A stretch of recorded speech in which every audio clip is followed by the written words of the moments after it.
Welcome to podcast number 35, Gospel Living, In or Out.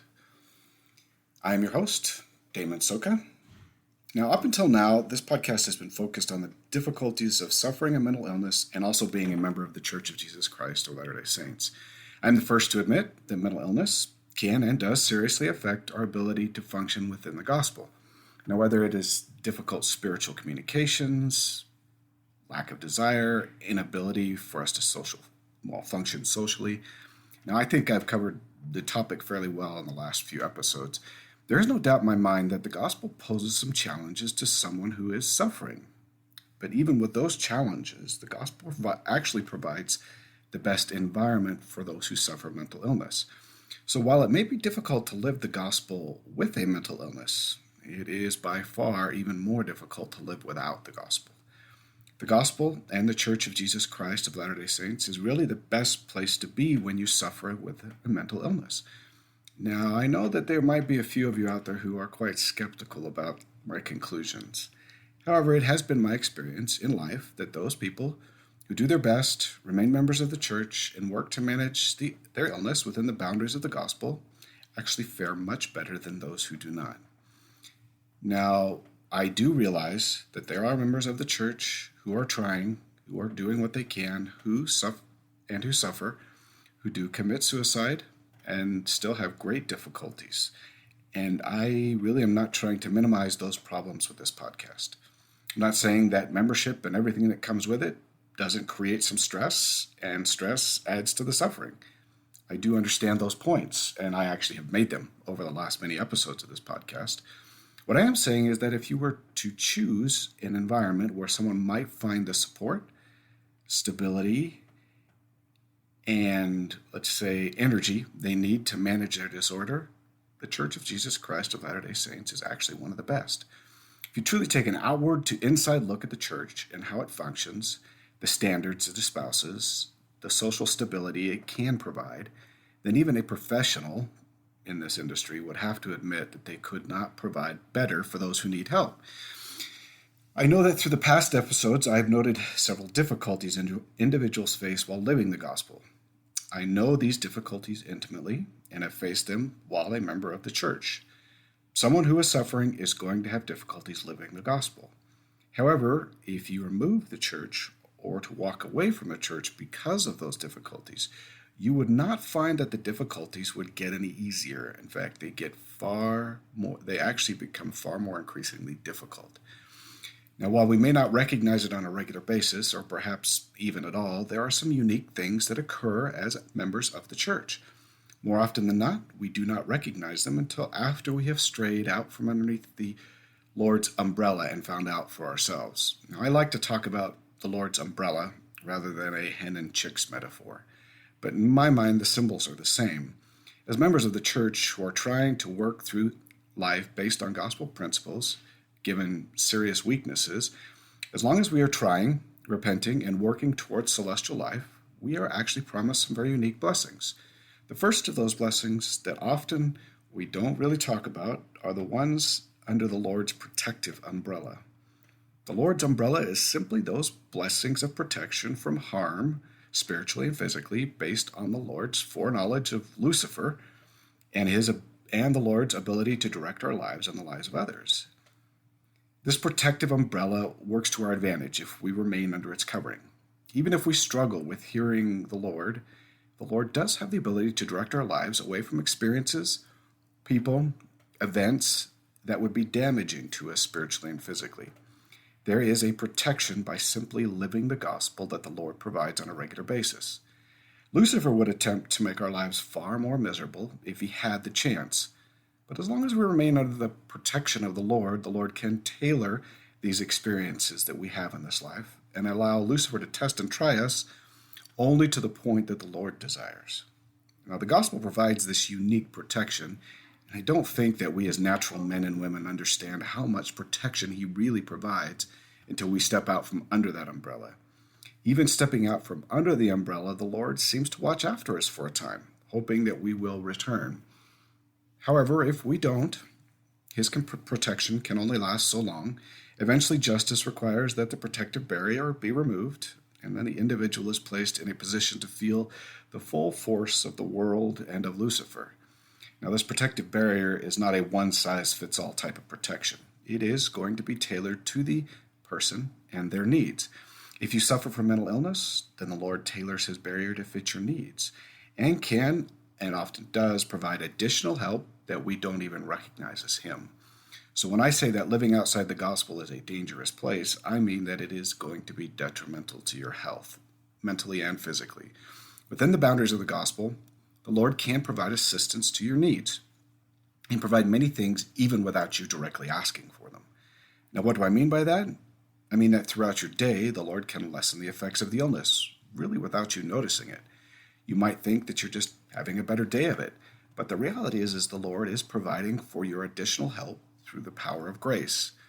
Grace is simply an endowment of power from the Lord to help you in your weaknesses, calling, service, obedience, and in general, the gospel.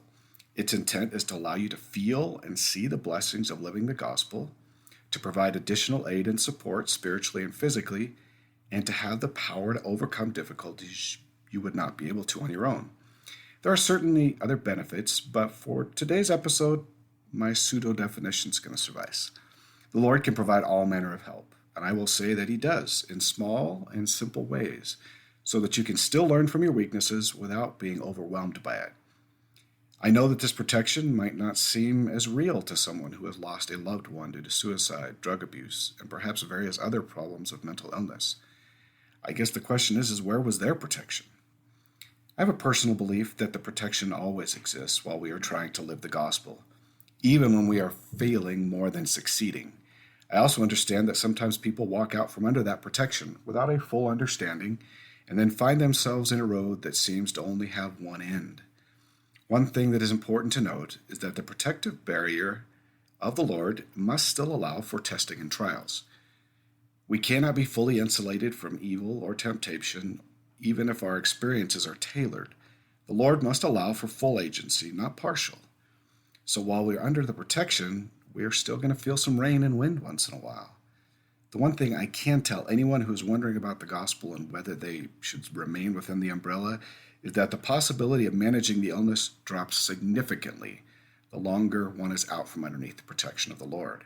You are far better off with the protection and the trials and testing of the Lord than out of the protection, where you will face the full breadth and depth of Lucifer's designs. Now, the protective barrier of the Lord is one of the most valuable things in the gospel you can have with your mental illness, but there are other things that can be just as important to one who is suffering. Now, the first of these is actually kind of a double-edged sword, but important. That is the social network of good people within the church. While mental illness does not lend itself to building large social networks or even small ones sometimes, being within the boundaries of the church and doing one's best still provides for a safety net of people who care and who also have good intentions. You may not even get along with some of your leaders and people in the church, but I can tell you that they would probably be there for you if you asked for a blessing. You may only say hi to a few people a week in the church, and maybe you only know a few. Maybe one will stop and talk with you for a few minutes. But I think that the pandemic has driven home how important these small conversations and meetings are to our mental illness. I am sure that many of you have suffered a loss of connection and a deepening of the illnesses that come with mental illness. Some of this is going to be due to the loss of that human connection and those small social things that occur at every meeting. It is important to note that these people, as weak and as imperfect as they are, possess a certain set of standards and understanding of the gospel of Christ. While they may not love perfectly, they understand more than most of the world, actually. There is no better support group, even when they are a little off at times. Now, I know that sometimes we look at those friends outside of our church who are more accepting of lower standards. But I can tell you that lower standards simply are not helpful to a mental illness. Engaging in intimate relationships, drug and alcohol use, living outside of many of the standards of the church will actually cause the mental illness to develop in damaging ways that will not be helpful to you in your overall recovery. So while these friends may be perceived to be more accepting of you, the road they offer is not going to grant a greater happiness, and it is very likely to invite more misery. Now, is this going to come upon you right away? Probably not, but in time you will notice that you are simply more miserable outside of the gospel. Now, my thoughts on church social network is that it is certainly a faulty network of peer pressures, guilt trips. It lacks language and social skills, but it is by far the best network one can probably find on the earth. Yes, you're going to have issues with the social network of the church. This is the double-edged sword effect, and sometimes serious issues with it. But ultimately, it will be one of the best things for your illness. I wouldn't discount for a minute the value of a loving network of friends and family, and even a set of flawed friends and family. I know sometimes that the grass looks far greener in other pastures, but you will find that true happiness, however limited by the illness, will always be found within the boundaries of the gospel. The happiness you will find without doesn't last and will eventually bring a greater development of the illness into your life. Now, beyond the network support, it's important to remember that the church does teach the true nature of God. I know that many times it is difficult to feel, remember, and even believe in a God that exists, but at other times it's not going to be. There is no more comforting doctrine in the church that we have a loving Father who cares for us deeply and is intimately involved in our lives as his children. Yes, it is true that many religions believe in a loving God, but not too many teaches the parent-child relationship as does the Church of Jesus Christ of Latter-day Saints. We do believe that our Father in heaven does speak with us personally and that his only true nature is to help us to become as he is. We are taught that not only our Father and Savior have great concerns for our welfare, but so do our ancestors and those who have come before us. I believe we have a large network of people beyond the veil who look in on us from time to time. Now, I assume that most of the time when they visit, it's during some of our more difficult moments. Now, I often look at this as similar to the angel who visited Christ in the garden, strengthening him. These people are very concerned for our physical welfare and spiritually, and desire that we really overcome our weaknesses to the best of our ability with the help of the Lord. I believe that they do come at moments when we really need strength, wisdom, love, and understanding. And most of all, comfort. I know that I have actually felt them at times, and it makes me smile when I remember those moments. Now, I also understand that when the darkness descends and it's almost impossible to hear the voice of the Lord, that believing in a God becomes the most difficult. I know that our Father in heaven understands this problem fully and has made accommodations for it. I know that he hears prayers that come from the depths of the soul, and I know that he does hear prayers even when the illness doesn't allow for much faith. I know that he's answered prayers that I have probably never uttered consciously. When I've been in those moments of deep despair, I haven't always felt much of a spiritual presence. I don't think that anybody really does. I didn't feel like God really existed or cared much about me. I even gave up sometimes on the existence of a God, perhaps only in the sense that I really couldn't feel anything spiritual. I often felt alone and lost, almost as if I was being punished. Now, I know that many of you might have felt the same. I know that walking away from the gospel at that point doesn't seem to make much of a difference. I know that walking away from the pressures associated with this peer group and social network in the church would seem to make things easier for a time. But the reality is that walking away from this network, however flawed the network may be, and the umbrella of the Lord and his protections actually will place you in a most desperate situation, one where Lucifer and the world can lead you about where they desire, most often into forbidden paths and much lonelier roads. It is difficult to go to church, pray, read scriptures, and do almost anything spiritual. I don't think that the difficulty of mental illness is lost on the Lord. He fully understands what we pass through. Now, for me, there were times I asked for a priesthood blessing of relief, and for me, the symptoms would ease almost every time that I asked. Probably not always in the way or in the amount, but they did ease. Now, I often ask through prayer, and even those moments, the Lord does provide strength. Maybe not the strength or the miracle I wanted, but strength enough to get through the moment. There have been times when strength simply has been given because I was trying to do what I should be doing, Certainly, there were times when I didn't go to church and didn't read and perhaps didn't pray as much as I should. And I believe that due to the illness, the Lord continues to be merciful. I think the most important thing I could say about these moments was that passing through them with some idea that a Father in heaven and others were concerned for me was far better than passing through them alone. There is no disadvantage to believing in a loving God, but there is great disadvantage to walking away from his desire to help you.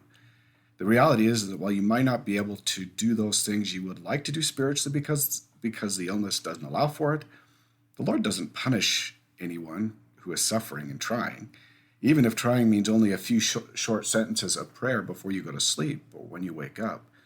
The Lord doesn't punish or even consider it sin if you can't go to church or can't read or can barely pray because of it. Due to the illness, you really can't be held to the same level of engagement as others do. Now, I realize that I have previously mentioned this, but it's important to remember that the church also has the priesthood and its ability to provide for blessings. I have said this in past episodes many times. You can ask for more than one blessing for a chronic condition. The Lord, I don't think, is ever displeased with someone who is trying and is asking for help. Asking for a priesthood blessing is actually a true sign of humility and understanding. I've never found the Lord to say, well, you already reached your quota of blessings for this month. Or, sorry, I have given you the help I can for the week. The rest is on your own. There are some in the church who would say that one blessing is enough for one illness and you need to act on faith. I do agree to this to some extent. Getting a blessing every day for the same illness is probably not the best approach or use of the priesthood, but obtaining periodic blessings when the depression or anxiety has worsened or has come upon you and is a serious concern in your life is not an issue for the Lord. Sometimes you may simply need a blessing of comfort rather than one of healing. My reality would say that there really isn't much difference in the sense of healing abilities, but it may make sense for the moment for which you are passing. The Lord is desirous to bless those who suffer and to provide healing to the extent he can based on faith and the purpose of the illness. Now, he may not be able to relieve you of the illness because of its value in your life, but he can likely ease the symptoms for a time. Now, someone might say, but don't you need faith to be healed? Yes, you do, but the Lord can work by the faith you have when you're not affected by the illness, rather than the lack of faith perhaps in the moment of the blessing. The Lord knows your faith, and that the illness diminishes faith and spiritual things dramatically sometimes. The Lord doesn't just see the moment, but he definitely sees the whole picture of the person. When I think about the gospel, I realize that it's demanding in many ways and can certainly add stress to an already difficult illness. Meetings, visits, individual effort, and so many other concerns seem to add to an already difficult burden. But it is important to remember that the gospel is meant to be tailored to what you are able to accomplish. The missing of a week of church due to the effects of the illness is not sin. Ministering by phone or social media is not a partial visit. A few scriptures and a short prayer are just as good as an hour of study and thoughtful meditation, if that is what you can do. The gospel, in many ways, should not provide the stress that it does to a mental illness. In fact, it should be a far greater support to those who suffer its effects. Given the protection provided by the Lord and the social and priesthood blessings of the church, it is actually probably one of the best places one can be. It is also important to remember that each of us has been given unique situations in which we are asked to live the gospel. My living the gospel version is likely not to be yours, and of course, the other way around. The Lord expects that we're going to work with what we've been given and also be grateful for what we have. And now I know that it can be difficult to be grateful for trials, especially in the midst of one. But if the Lord has found you worthy of this trial, then likely you have proven your worth in other areas. My final note in today's episode is the same as when I started. Being a member of the Lord's true church provides for significant blessings to those who are suffering, and there really exists no disadvantage to living outside of the gospel plan. That's it for today. Now, remember the Lord does require the fight, no matter how small, and then he can do his part. And if you found some inspiration or ideas or thoughts, pass this along to someone else who you think it might help. Well, talk to you next week.